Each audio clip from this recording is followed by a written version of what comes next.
Nous sommes le pont entre les États-Unis, le Canada et la RDC. ExoFreight, pour vos transferts de colis en toute sécurité et en toute fiabilité. Notre particularité est que pour vos différentes commandes des véhicules neufs ou usagés et autres colis, nous effectuons l'achat à partir des États-Unis, du Canada et nous livrons en un temps record en République démocratique du Congo. Nos adresses, aux États-Unis, 1000 Montana Drive, Charlotte NC, 28216.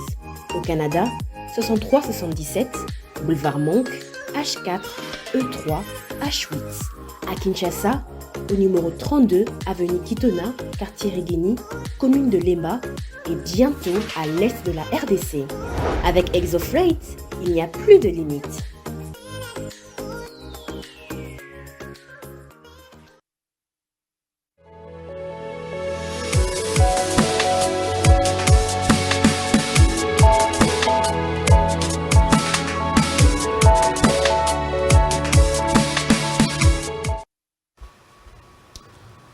Vous le savez certainement, l'Assemblée générale des Nations Unies, la 78e, a donc démarré ce mardi 19 septembre 2023. Le président Tshisekedi est déjà à New York où son discours est attendu. C'est demain mercredi qu'il va se prononcer. Eh bien, en marge de cette Assemblée générale des Nations Unies, des voix s'élèvent pour dénoncer ce qui se passe en République démocratique du Congo. C'est le cas de M. Corneille Nangaa Yobeluo, l'ancien président de la commission de la centrale électorale, qui a adressé une lettre au Conseil de sécurité des Nations Unies, les 5 membres permanents et les 15 non permanents qui sont justement saisis par M. Corneille Nangaa, candidat président de la République et président également du parti politique ADCP, Action pour la dignité du Congo et de son peuple. Cette lettre établie sur 5 points décrit, selon lui, la situation qui se vit actuellement en République démocratique du Congo. Mesdames et messieurs, nous allons discuter autour de celle-ci, mais nous parlons également de cette assemblée particulièrement des Nations Unies. Qu'est-ce que des bons peut-il sortir ou peut-il sortir de cette Assemblée générale? Alors, ça fait un moment que je l'ai reçu, il est toujours là, bien coiffé, bien habillé également, un cadre du parti de M. Bahati Lukwebo, famille politique de M. Bahati Lukwebo, la FDCA, l'une des familles les plus importantes à la FDCA. M. Patrick Makanga est avec moi sur ce plateau. M. Patrick, bienvenue une nouvelle fois. Merci beaucoup, cher Dan, et surtout merci pour l'invitation de cette soirée. Je salue l'ensemble des téléspectateurs qui nous regardent. Je sens que Congo Buzz est très suivi par la diaspora. Je salue nos compatriotes à l'extérieur du pays qui sont tout le temps scotchés pour ne rien louper en rapport avec l'actualité de leur pays. Ça dénote de l'intérêt parce qu'on sait aussi que ce sont eux qui, de fois, tiennent aussi en partie l'économie de notre pays.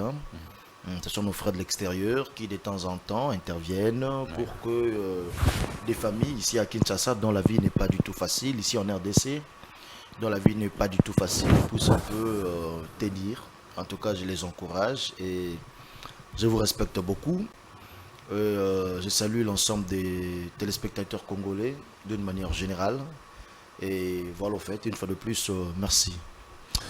Merci, Monsieur Patrick Makanga. Il est cadre à la FDC de Monsieur Modeste Bahati Lukwebo, actuel président du Sénat et autorité de référence de la FDCA. Mesdames et messieurs, Corneille Nangaa fait des accusations tellement graves, je ne sais pas si vous l'avez lu, on va lire une partie de la lettre progressivement. Et M. Patrick Makanga va devoir réagir à cette lettre de M. Nangaa. Voici une partie de la lettre. Il dit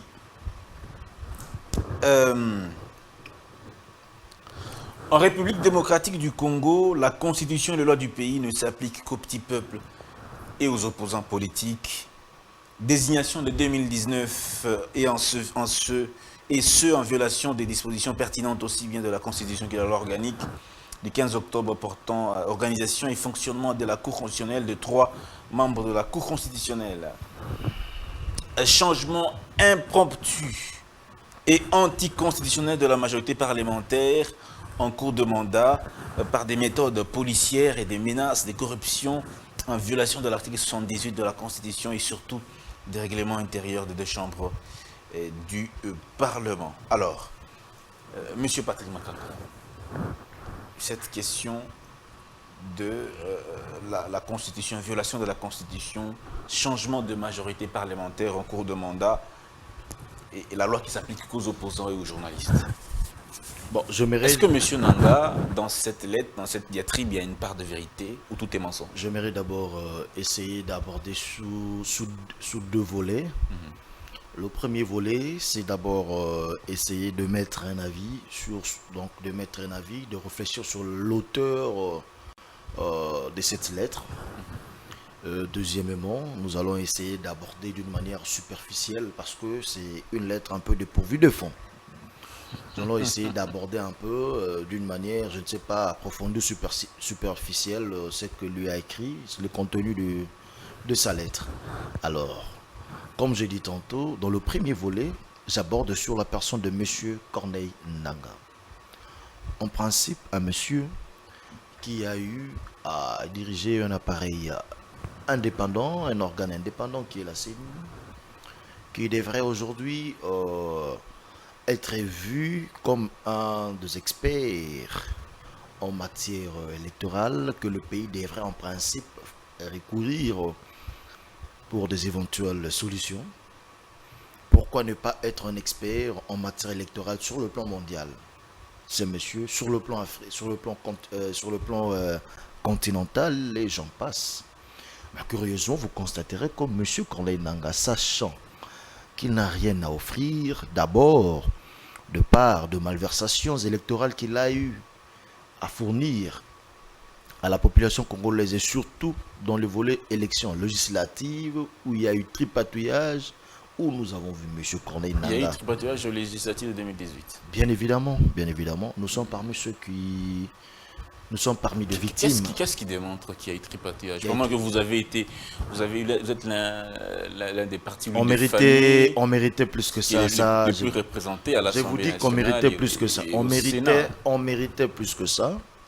Monsieur, se voyant dans une situation de monsieur qui n'a plus rien à donner à la population congolaise, comme dirait un tonneau vide, mais non, il fait de bruit. Le monsieur était calme ici dans le pays, dans son coin, personne n'est pensé à lui. Et le seul souvenir que nous avions de monsieur Nanga, c'était des controverses. En tout cas, c'était un souvenir des personnes qu'on n'aimerait plus peut-être rencontrer en cours de route. Parce que c'est donc un souvenir d'un monsieur qu'on n'aimerait même plus serrer la main, dont la rencontre dans un espace public consisterait un vrai cauchemar, compte tenu de tout ce qu'il a eu à faire, parce que nous sommes parmi ceux qui ont eu à déplorer plutôt l'influence politique dans l'appareil électoral. Mais aujourd'hui, M. Nanga, comme dit-on, comme un tout petit îlot au milieu d'un grand océan, personne ne s'y intéresse. Il s'est dit, je dois quand même me faire utile. Il a saisi le Conseil de sécurité des Nations Unies. Écoutez-moi. Monsieur Nanga, dans sa solitude, où personne ne pouvait, une personne qu'on ne pouvait même pas consulter pour quoi que ce soit, il s'est senti seul au monde. Alors, dans sa solitude, monsieur Nanga s'est ennuyé. Il s'est dit, je dois quand même me faire utile. Il quitte, lui qui devrait être l'église au milieu du village, lui qui devrait renforcer son ancrage au sein de la société civile, comme je dis tantôt, devenir expert dans un domaine en matière électorale. Le monsieur quitte tout cela pour se verser dans la politique accrue, accentuée. Donc pour dire que ces messieurs étaient tout sauf un technicien inné en matière des élections que ce pays pourrait avoir. C'est un mauvais président de la CENI. Un très mauvais président de la CENI. Qui a pris des bons résultats. Monsieur Corneille Nanga, au-delà de tout ce que je vous ai dit, c'est quelqu'un qui du reste a eu à avoir des problèmes d'abord avec sa propre conscience. Le monsieur s'est fait hanter par tout ce qu'il a eu à faire de mal. Comme on le dit, tu peux tromper tout le monde. Mais tu n'arriveras pas à tromper ta propre conscience. Pourquoi il sera hanté, selon vous? Pourquoi Mais tout ce qu'il a eu à faire comme malversation. Lesquels, par exemple? Je vous ai dit, les élections, surtout au niveau législatif, c'était compliqué, c'était terrible. C'était catastrophique. Le monsieur est hanté par le mal qu'il a fait aux Congolais, mettant en place des députés qui ne valaient pas la peine. Il a mis en place des députés qui ne valaient pas la peine seulement. C'est tout comme mal. Mais je vous dis, mais c'est tout un peuple, c'est tout un pays qui vous envoie en pâture. Parce que les élus devraient être l'émanation du peuple, la volonté du peuple. Est-ce que dans ces élections, il y a eu quand même des vrais élus? Quand même. Oui, bien sûr, il y en a quand même eu, dont je ne mérite pas faire l'apologie ici. Mais en grande partie, la volonté de la population n'a pas été respectée. Et il en est l'artisan principal. Quelle est la preuve? L'artisan numéro 1. C'est quoi la preuve que vous avez de cette... L'artisan numéro 1, ça je vous l'ai dit. C'est quoi la preuve? Ça je vous l'ai dit et je m'assume. Les gens sont en train de me suivre, ils le savent très bien. Non, donnez-nous les éléments qui démontrent... Vous avez vu les jeux de ping-pong qu'il y a eu entre la Cour constitutionnelle et la CENI. Vous n'étiez pas à Kinshasa, vous n'étiez pas en RDC ou quoi? Vous avez eu les jeux de ping-pong qu'il y a eu. La CENI proclame, la Cour constitutionnelle dit autre chose. Il fallait créer une autre chambre au sein de la Cour constitutionnelle pour gérer certains contentieux. Donc, pour dire que la personne de M. Nanga, c'est quelqu'un qui devrait se taire après s'être enrichi en tant que président du Sénat. Président de la CENI. Il devrait se taire, mais malheureusement, comme un tonneau vide, M. Nanga s'est retrouvé dans des brouhahas, dans des tralala. C'est interdit pour un ancien président de la CENI d'être politicien, politique. Ben, je dis, c'est une expérience que beaucoup de Congolais aimeraient avoir pour essayer de se faire un nom dans un domaine. Vous avez eu à diriger un grand appareil électoral d'un pays à la taille d'un continent. En principe, vous êtes quelqu'un, vous êtes les consultants même internationaux. En ce qui concerne la démocratie, pour l'organisation des élections. Mais le monsieur, sachant qu'il n'a rien à donner, et bah, il se retrouve dans des brouhahas, tralala, parce que c'est un tonneau vide au fait. Il est allé en exil sans que personne le pourchasse. Parce qu'il s'agitait. Il se sentait mal à l'aise. Il était hanté. Mais curieusement, oubliant que il a fui avec sa conscience. Dès là où il n'est pas tranquille. Et tout ce que vous voyez là, ce sont des agitations. Il s'agite parce que ces allégations sont dépourvues de sens. C'est du m'as-tu vu. Il dit... C'est du m'as-tu vu. Mais tout ce qu'il voulait, c'est que nous puissions lui accorder du temps. Dans nos analyses, dans nos mots. Parce qu'il se sentait tellement solitaire. Il était dans la solitude totale. Il était dans les oubliettes. Maintenant, il veut faire le m'as-tu vu. Il veut faire maintenant les gorilles dans la jungle. Il veut taper la poitrine pour que les gens puissent attirer l'attention sur lui. Il a été très très dur envers le président, particulièrement le président Tshisekedi. C'est du m'as-tu vu. Le régime du président Tshisekedi. C'est du m'as-tu vu. Parce que quand il parle, par exemple... La personne du chef de l'État... Quand il parle de changement de la majorité, il fait allusion à quoi? Parce que la majorité n'avait pas changé, n'a jamais changé. La majorité a toujours été favorable à l'actuel chef de l'État tel que signé en 2019. Le 4 avril 2019, les partis et regroupements politiques qui ont compétit n'ont pas de plateforme de fait telles que FCC, CASH, j'en passe, la MOUCA. Les partis et regroupements politiques qui ont compétit sur les listes au niveau de la CENI, il était censé comprendre ça. Voilà maintenant encore son ignorance. Et que ces regroupements-là et partis politiques ont signé l'acte d'appartenance à la majorité présidentielle. Qui était le numéro 1 de la majorité présidentielle? C'est l'actuel chef de l'État, Félix Antoine Tshisekedi Tshilombo. Si je vous comprends bien, FC Cash égale Union Sacrée. Parce que la majorité n'avait pas changé. Là, ceci, bien sûr, ce ne sont que des appellations qu'on a changées parce que même Mais jusqu'à présent, le fond, même l'Union Sacrée, c'est une plateforme de fait. L'Union Sacrée n'a aucune personnalité juridique. Même le FCC, même le Lamouka et consorts et cash. Ce sont de plateformes de fait. On peut par exemple dire des plateformes idéologiques. Des plateformes idéologiques. De telle enseigne que vous pouvez quitter l'Union Sacrée sans pour autant quitter votre parti politique. Tel que ce fut le cas, vous pouvez quitter le FCC sans pour autant quitter votre parti ou soit regroupement politique. Donc, le FCC n'existe pas, les cash n'existent pas, la Mouka n'existe pas. L'Union Sacrée aussi n'existe pas parce qu'il n'y a aucune personnalité juridique. À peine ils ont signé une charte. L'Union Sacrée quand même, il y a eu la signature du charte, mais ça n'a pas de personnalité juridique, il n'y a pas un statut portant création en termes par arrêté ou soit quoi que ce soit. En termes d'idéologie. Respectant la loi 04. En termes d'idéologie. FCC cash égale Union Sacrée. En termes d'idéologie. Non. En termes d'idéologie, FCC cash n'est pas égal à l'Union Sacrée. Parce que l'Union Sacrée, le chef de l'État avait déjà défini de base pour l'appartenance à l'Union Sacrée une nouvelle idéologie où le peuple ou la population devrait être au centre et les gens y ont adhéré à cette idéologie sans pourtant quitter leur parti ou soit regroupement politique.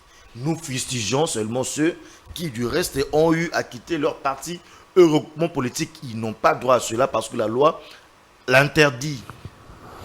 Vous ne pouvez pas quitter votre parti politique pendant la législature. C'est quoi la conséquence? Ils perdent leur mandat. Vous perdez le mandat, bien évidemment, tel qu'on le dit dans la loi. Certains sont toujours des... Mais le parti politique doit se plaindre aussi, c'est ça le problème. Le parti politique doit se plaindre, doit écrire, mais personne n'écrit. Moi, j'ai eu à porter plainte à M. Ngobila d'avoir quitté le PPRD parce qu'il était élu sur la liste PPRD ici, vous l'avez vu, malgré le fait qu'on ait toute l'Union Sacrée. J'ai porté plainte contre lui, ainsi que M. Junior Nimba. Bien sûr, j'ai porté plainte contre eux parce que c'est dans les soucis d'avoir, de toucher à l'effectivité de l'état de droit. Bon, c'est pas une plainte proprement dite, mais c'était une dénonciation. Pour que ce dernier puisse perdre leur qualité. Eh bien, on sait où est-ce qu'ils en sont parce que c'était à la justice de s'activer. On sait comment l'appareil judiciaire fonctionne avec son indépendance et autres et certaines inquiétudes. Malgré le fait que nous sommes de l'Union Sacrée, l'Union Sacrée ne veut pas dire quitter votre parti politique, ne veut pas dire quitter votre regroupement politique et surtout qu'il y a un arrêt de la Cour constitutionnelle disant que le mandat d'un élu n'est pas un mandat impératif, mais un mandat représentatif. Un mandat représentatif veut dire quoi? Veut dire que l'élu n'est pas obligé de suivre à la lettre ce que lui dit sa formation politique dans la prise de décision au niveau de l'hémicycle. Alors lui, tout ce qu'il raconte là, il ramasse ça où? Il ne pouvait pas faire preuve d'une telle ignorance. Vous ne voyez même pas qu'accorder crédit à ça. Accorder crédit à ça, c'est ce que lui voulait au fait. Il voulait du buzz. Il voulait qu'on parle de lui. Parce qu'il s'ennuyait. Il n'a rien à donner. C'est un tonneau vide, c'est monsieur. Monsieur Nanga, un tonneau vide. On essaie juste de comprendre comment un Congolais peut-il accuser son pays et accuser mais quand nous l'avons les toujours institutions dit, de son pays. Mais je dis ceci, des accusations aussi graves. Mais quand nous avons toujours dit, FDLR. mais il n'y a pas que lui. Il y a aussi certains journalistes qui sont en connivence avec d'autres puissances négatives contre notre pays. Lesquels? Hein? Je n'aimerais pas citer les noms. Il y a même de ceux qui sont en difficulté. Je ne citerai pas les noms. Il y a même les groupes de journalistes qui travaillent en intelligence avec l'ennemi. Nous le savons, M. Nanga ne nous surprend pas. On sait qu'à un moment, certains Congolais, pour des intérêts personnels, sacrifient le pays. Ils veulent sacrifier le pays. Et donc, si je vous comprends bien... Et lui en fait partie. Son exil, il a fui où? On sait là où il est. Il est au Rwanda. Monsieur Nanga est au Rwanda. Il a fui au Rwanda, pourquoi? Ça vous dit quelque chose? Mais les Congolais ne sont pas dupes. Pourquoi? Parce que nous avons reçu notre indépendance. Nous sommes un pays indépendant. Nous n'avons pas de dictats à recevoir, de quoi que ce soit. De qui que ce soit, de quoi que ce soit. Que faire pour... Que faire dans ce cas-ci où M. Nanga accuse toutes les institutions d'être à la solde bon, il accuse, je viens de soulever d'un groupe d'individus. Toutes les institutions sont à la solde d'un groupe d'individus qui baigne dans la corruption, le clientélisme, la jouissance. Que faire contre un individu comme celui-là? On a vu Kabound être condamné à 7 ans de servitude pénale principale. Monsieur Nanga. Non, ce qui est vrai, cher Dan, entre nous soit dit. Là, vous savez, on ne peut pas, tel que vous avez cité les cas de M. Kabound, on ne peut pas se réveiller du jour au lendemain, alerter tout un pays, faire agiter toute une population et puis n'avoir pas des éléments pour prouver ce qu'on a dit quand même. La République fonctionne sur base de principes. Avons-nous besoin d'une République ou bien de la jungle? Quand vous sortez sur la place publique, vous alléguez le fait, vous devez apporter de preuves de vos allégations. Mais pour le cas de M. Kabound, je ne sais pas qui l'avait même filmé quand il faisait son speech devant le juge, disant que non, moi j'ai dit ça, il faut me considérer comme un candidat président de la République, j'ai dit ça comme un politicien, il faut chasser Tshisekedi. Qu'est-ce que chasser Tshisekedi a à voir avec le fait de dire que non, il y a des avions, des billets, des banques sont affrétés pour aller dans des paradis fiscaux? Qu'est-ce que cela a à voir avec le fait d'être candidat président de la République? Être candidat président de la République, que vous êtes devenu fou ou bien idiot pour raconter n'importe quoi? Il faut apporter de preuves de ces allégations. C'est ça la République. La République fonctionne sur base de principes. Soit nous voulons une République, soit nous voulons la jungle. Si nous ne voulons pas la jungle et que nous voulons la République, nous devons respecter le principe sacro-saint. Nous devons respecter les textes réglementaires, nous devons respecter les textes légaux. Il faut savoir que là où termine la liberté des uns, commence celle des autres. On ne peut pas se permettre de venir raconter sa vie et agiter tout le monde, parce que vous savez que dans les allégations telles que de M. Jean-Marc Kabound, toute la population attendait l'éclairage quant à ceux. Mais malheureusement, le monsieur s'est moqué de plus de 80 millions de Congolais. Parce que l'argent dont il faisait allusion, c'était l'argent des contribuables congolais. Il devrait apporter de preuves de ces allégations. Mais il n'a apporté aucune preuve. Tout ce qu'il nous a offert, c'était un spectacle, un spectacle où lui n'était qu'un clown. Il s'est fait le clown du spectacle. C'est important d'apporter de preuves. Donc pour dire qu'aujourd'hui nous avons compris que il y a un groupe de Congolais qui, du reste, pour leurs propres intérêts, pour des intérêts égoïstes et personnels, ils se sont radicalisés. Ils travaillent en intelligence avec l'ennemi pour détruire la majorité de la population congolaise. Mais comme je l'ai dit tantôt, nous ne sommes pas dupes. Nous sommes un pays souverain. Ils ne nous font pas peur. Nous sommes un pays indépendant. Et nous le resterons. C'est que je salue sur le fait qu'avec l'actuel chef de l'État, il y a en nous cet élan patriotique, nationaliste qui se réveille en nous, qui se réveille en chacun des Congolais pour prendre notre propre destin en main. Et leur revenu, le moment a sonné, il ne nous intimide pas. Alors, on va clore. C'est parce que ce genre des éléments. On va clore. C'est parce que j'ai vu un moment, il a même accusé la RDC de vouloir chasser la MONUSCO, machin, reliant même le président du Sénat, le professeur Modeste. Donc pour dire que c'est un monsieur qui, du reste, navigue à contre-courant des attentes de la population. Si vous allez à Goma, vous posez la question aux habitants de Goma, avez-vous besoin de la MONUSCO ici? À l'unanimité, vous aurez la réponse non. Même M. Nanga se cramponne sur ça pour dire que non, voilà. Très D'ailleurs, certains, il y a un dignitaire, Modeste, il a même cité Modeste Batsulukwebo, qui a demandé le départ de la MONUSCO pendant que la population de Goma n'a pas vu l'importance. Très bien. On n'a pas vu l'impact de la MONUSCO pendant que les leurs se font tuer. Pendant que la RDC s'est fait agresser dans une partie aujourd'hui. Et soit entre les mains de l'EAC, soit du M23. On va clore avec cette déclaration, cette partie de la lettre dit: la personne du chef de l'État est érigée en une divinité humaine par sa propre tribu et ses partisans endiablés. Des milices entretenues sillonnent le pays jusqu'à dans les profondeurs du territoire avec mission principale d'imposer à tout prix l'image du président. C'est quand même assez fort ce qu'il dit. Ce sont des allégations mensongères, de un, qui ne doivent même pas retenir notre attention, parce que c'est faux. Nous avons un chef de l'État beaucoup plus humain que nous n'avons jamais connu dans ce pays. Un chef de l'État beaucoup plus cool, qui n'a rien de la dictature, qui n'a rien de tout ce que lui raconte là de culte de personnalité. Mais néanmoins, s'il disait que non, un chef de l'État dont l'ensemble de la population, dont la majorité de la population se retrouve, là il a raison. Parce que les Congolais aiment Félix Antoine Tshisekedi Tshilombo. Les Congolais aiment leur frère, le fils de Tatou Étienne et de Mamou Mat. C'est ça, c'est comme ça que nous avons grandi ici à Kinshasa. Vous le savez, on a grandi avec les Mamou, Tatou, et comme ça que nous avons grandi à Kinshasa. On sait que c'est un de nôtres. Nous l'aimons en fait. Nous l'aimons et surtout qu'il veut travailler pour le bien-être et l'intérêt des Congolais. Mesdames et messieurs, d'une déclaration à une autre, cette fois-ci, on va rester au sein même de l'Union sacrée de la nation.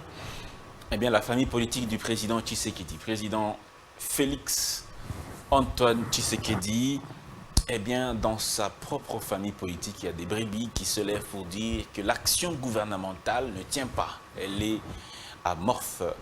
C'est le cas d'un ancien de la FDCA, famille de monsieur Patrick Makanga et Modeste Baoti Lukobo, un ancien cadre de cette famille politique. Monsieur Steve Mbekaï, président du Parti travailliste, a sonné de la voix. Il dit Sama Lukonde, les premiers ministres les plus effacés et inactifs de toute l'histoire, et que son équipe n'est pas à la hauteur de la tâche. Donc, Steve Mbekaï a annoncé la gestation d'une motion de censure contre le gouvernement. Déjà, au sein de l'Union sacrée de la nation, on ne parle pas le même langage. Monsieur Mbekaï.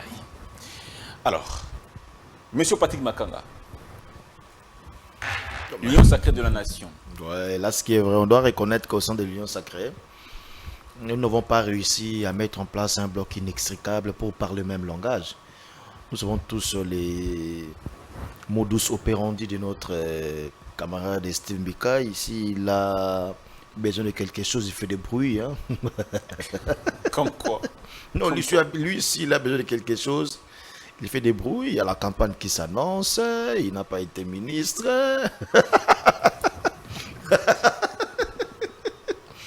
Il n'a pas été ministre.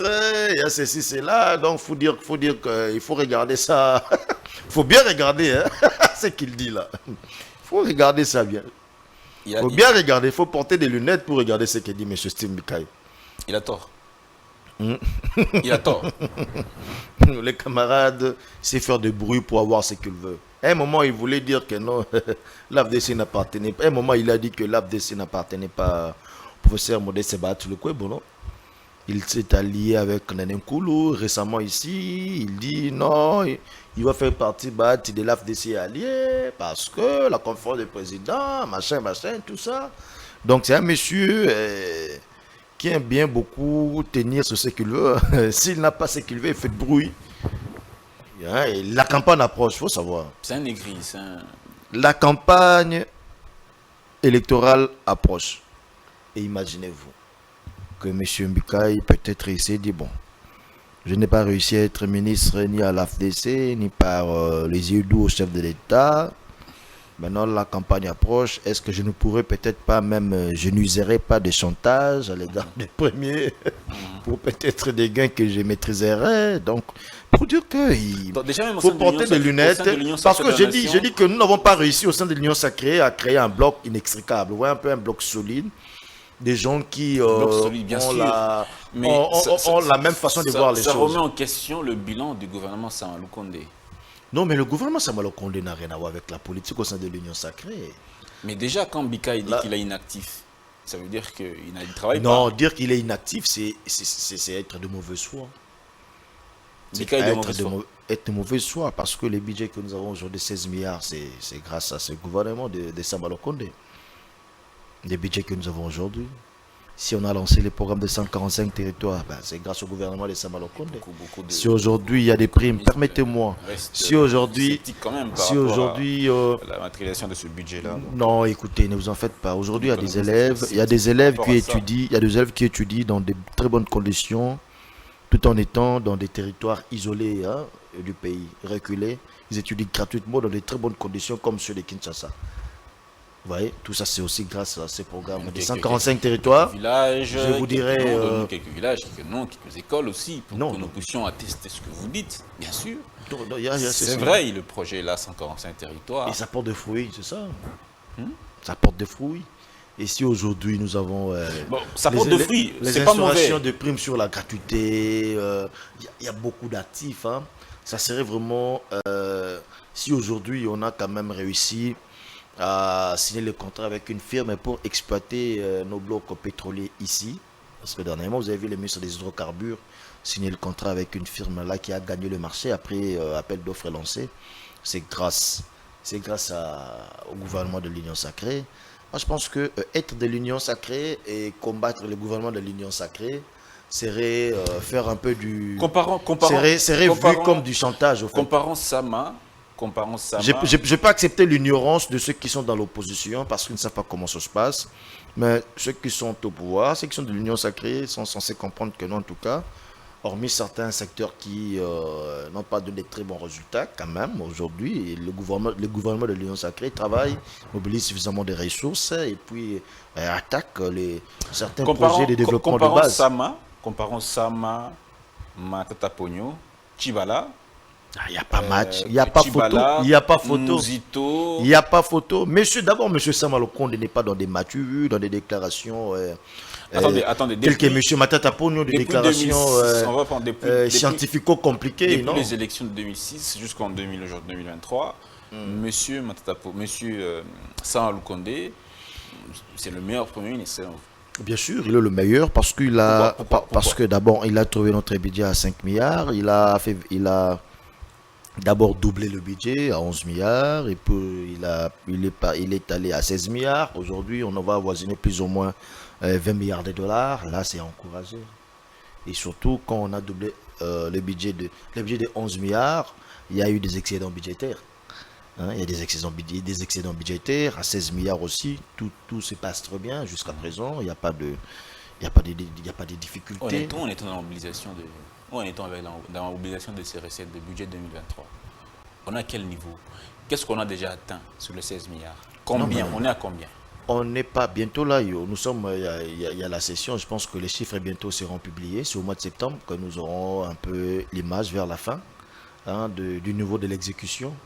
Mais la trésorerie ne pose pas de problème, ne t'inquiète. Ne vous en faites pas, cher Dan. La trésorerie ne pose pas de problème. L'exécution, je pense que ça va. C'est ce qui a même permis à ce que nous puissions aller à 20 milliards. Parce que si nous avions des problèmes de la trésorerie, on ne pouvait pas projeter 20 milliards, plus ou moins 20 milliards. Hein, donc pour dire que la mobilisation suit son bon nombre de chemin. Et c'est le meilleur Premier ministre que nous avons connu. C'est le seul élément, le budget, ou il y a d'autres éléments qui démontrent que Sama, c'est le meilleur Premier ministre de Mais tous. si nous avons aujourd'hui une économie au-dessus de la moyenne africaine, pendant que nous avons traversé des moments des Covid et autres, si nous avons au-dessus de la moyenne africaine, si notre PIB aujourd'hui a quitté de 46 milliards à 69 milliards de dollars américains, ça veut dire que nous avons augmenté, notre production milliards. Au niveau interne. Nous avons quitté de 46 milliards. Aujourd'hui, on est à 69 milliards. Ça veut dire que nous avons augmenté notre production. Sourcez vos informations. Je vous informe. Sourcez-nous. Quelles sont vos sources? Ce sont les publications du FMI et la Banque mondiale. Ce sont des publications des grandes institutions. On est en termes de milliards déjà. Nous sommes, notre PIB, notre production intérieure brute, on a quitté des 46 milliards avant 2018. Aujourd'hui, nous sommes à 69 milliards. Vous êtes sûr? Je vous informe. Je vous informe. Je peux aller vous ressourcer. D'accord. Est-ce que à part le fait que nous sommes donc Ce sont Parce qu'on évalue un gouvernement les sur quelques base... éléments. On évalue un Les- gouvernement, on n'est pas comme ça, non, à mort. S'il vous plaît, Il faut avoir des éléments, Monsieur Patrick, des chiffres. le gouvernement, avant investiture, présente son programme. Tout, Et ce programme est voté à l'Assemblée nationale. tout à fait. Alors, sur base du programme qui a été voté à l'Assemblée nationale, est-ce que on va dire que le gouvernement Sama a-t-il atteint ses objectifs? Oui, le gouvernement Sama, en tout cas, il est au-dessus de la moyenne en termes des atteintes des objectifs. 52%? Parce que si tu 53. vois, si on doit évoluer, si on doit évaluer sur base du programme, on verra que dans le programme du gouvernement de l'Union Sacrée, dirigé par le Premier ministre Sama Lokonde, c'était d'abord l'assainissement de la gestion financière. C'est bon déjà, hein, parce qu'on voit avec l'action IGF, machin, ça évolue déjà. Hein. C'était la relance de notre économie. On sent qu'aujourd'hui, on a quand même des fonds alloués pour, en faveur des investisseurs locaux. Des fonds alloués il y a même, tel qu'avec la création des fonds pour garantir les soumissions des entrepreneurs locaux. C'est déjà bon, ce sont des éléments qui vont booster notre économie. Et entre autres, dans le projet des 145 territoires toujours, et on a aussi prévu le route des dessertes agricoles, qui va aussi booster significativement l'économie de notre pays. Pourquoi? Parce que nous allons renforcer la production. Si le pays est relié, on peut aussi renforcer la production, même artisanale, c'est déjà bon. Ça peut aussi contribuer à l'effet de booster notre économie et rendre notre économie compétitive. Aujourd'hui, nous sommes au-dessus de la moyenne africaine. Vous voyez? Parce que quand déjà vous augmentez votre production intérieure brute, ça veut dire que non, vous avez un peu élargi votre activité économique. Vous voyez, ce sont là les éléments, les indicateurs qui montrent à suffisance que non, un pays est en train de travailler, est en train de fonctionner vers les positifs. Vous voyez, ce sont des éléments pareils qui montrent. Donc quand M. Timbikai vient aborder ce genre de choses sur la place publique, sûrement il veut faire le mature, soit il veut faire comme je vous ai dit tantôt.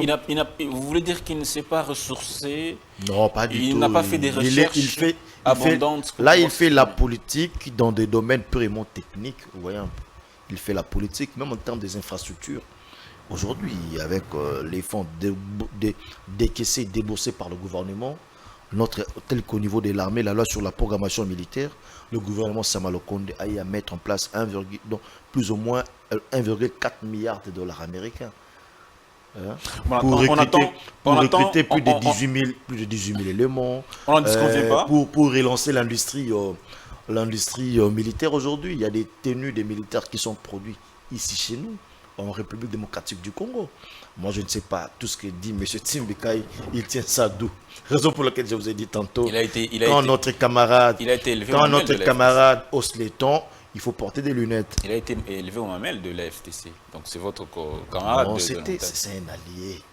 Un allié n'est pas de la FTC. Un allié, c'est quelqu'un qui est venu s'associer à nous pour profiter de notre ancrage sur le plan national, afin qu'il se fasse, afin d'obtenir des sièges. Non, c'est un allié. Nous sommes de l'AFTC. AFTC est allié, c'est les regroupements politiques où on a des gens qui viennent pour le besoin électoral, pour le besoin de la cause. Il n'est pas idéologiquement de l'AFDC. Alors, le gouvernement avait pris quelques mesures mi-juillet pour endiguer la dévaluation de la monnaie congolaise. Parmi ces mesures, il y a la publication chaque jour du taux d'échange officiel et parallèle dans les médias et par la Banque centrale. Il a rappelé pour la nécessité le bureau d'échange d'afficher le taux à l'intérieur et pas à l'extérieur. Les bons taux directeurs comme celui de la Banque centrale. La Banque centrale a annoncé qu'elle va continuer à utiliser tous les autres instruments classiques disponibles. C'est parmi les quelques mesures, pas toutes, qu'on a donc récupérées. Mais aujourd'hui, le dollar américain tourne autour de 26 000 francs. 10 dollars, 26 000 francs, 1 dollar, 2600 francs. Est-ce que ces mesures ont-elles réussi? Non, ça ne pouvait pas réussir. Hein. C'était une erreur. Là, c'était une erreur du gouvernement d'injecter les billets des banques dans un marché que vous ne maîtrisez pas. l'injection des monnaies en devises étrangères a réussi dans un circuit bancaire contrôlé, ou dans un marché contrôlé plutôt, où tout se fait par chèque, par virement, tout se fait par le moyen de banque. Mais nous avons un marché où donc la masse monétaire bancarisée est largement inférieure à la masse monétaire qui circule entre les mains des gens. Et autour de combien? Parce que d'abord, je n'ai pas des statistiques, mais c'est ça la réalité. Parce que vous verrez même dans votre famille, les gens préfèrent garder leur argent sous les lits que dans des banques. Vous savez, il faut en quelque sorte qu'il y ait une politique qui doit obliger tous les Congolais à éviter de circuler avec des grosses sommes d'argent, par exemple. Sous d'autres cieux, on ne circule pas avec 2000 euros comme ça, en liquide. Il faut mettre ça quelque part, mais 2000 dollars, 3000 dollars en liquide. Non, tout c'est fait par virement. Tout c'est fait par la banque.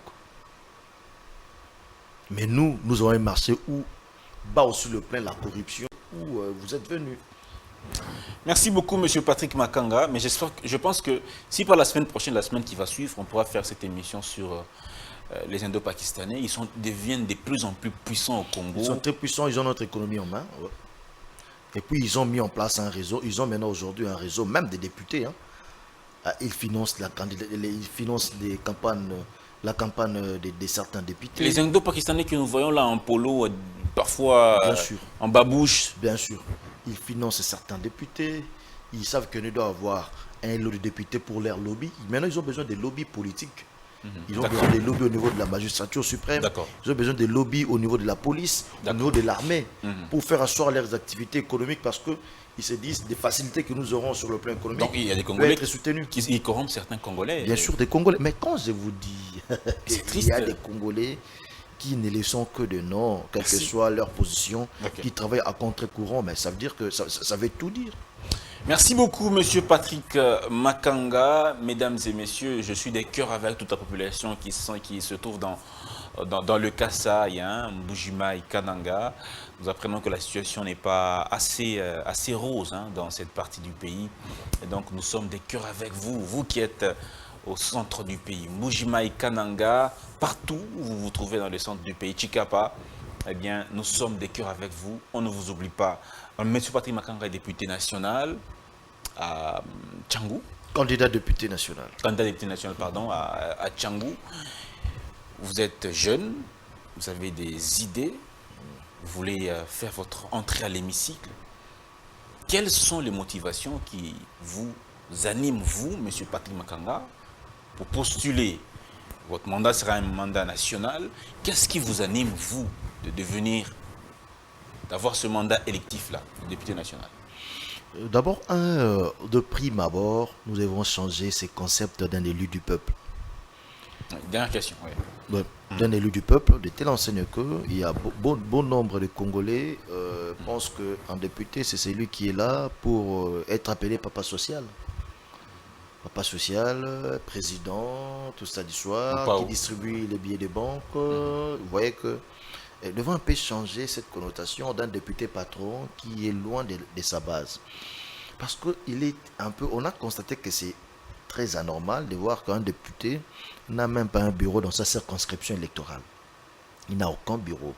Et les gens ne savent même pas comment l'atteindre au besoin. Il passe son temps en Europe, il est en ville, il est en Europe, en ville, en Europe, il s'est créé des bureaux ici en ville, loin de sa circonscription électorale. Moi, je pense que nous devons changer de connotation. Un député doit être quelqu'un au service de sa circonscription électorale, pourquoi pas sur le plan national, pour les cas de députés nationaux. Il faut que les gens travaillent. Quand vous êtes élu, vous êtes issu d'un coin comme député, vous devez réfléchir sur comment trouver la solution pour les gens de ce coin. D'accord, d'accord. Merci beaucoup, Monsieur Patrick. C'est pour d'abord, ça c'est la première des choses, juste pour changer le paradoxe.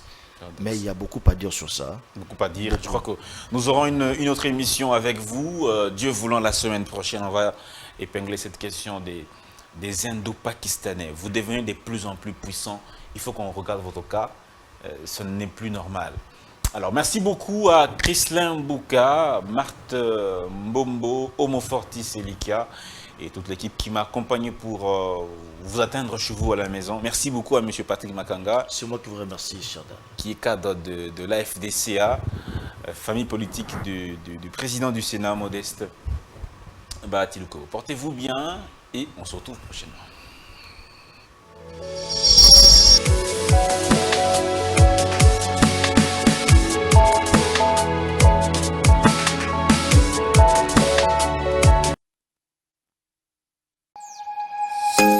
Nous sommes le pont entre les États-Unis, le Canada et la RDC.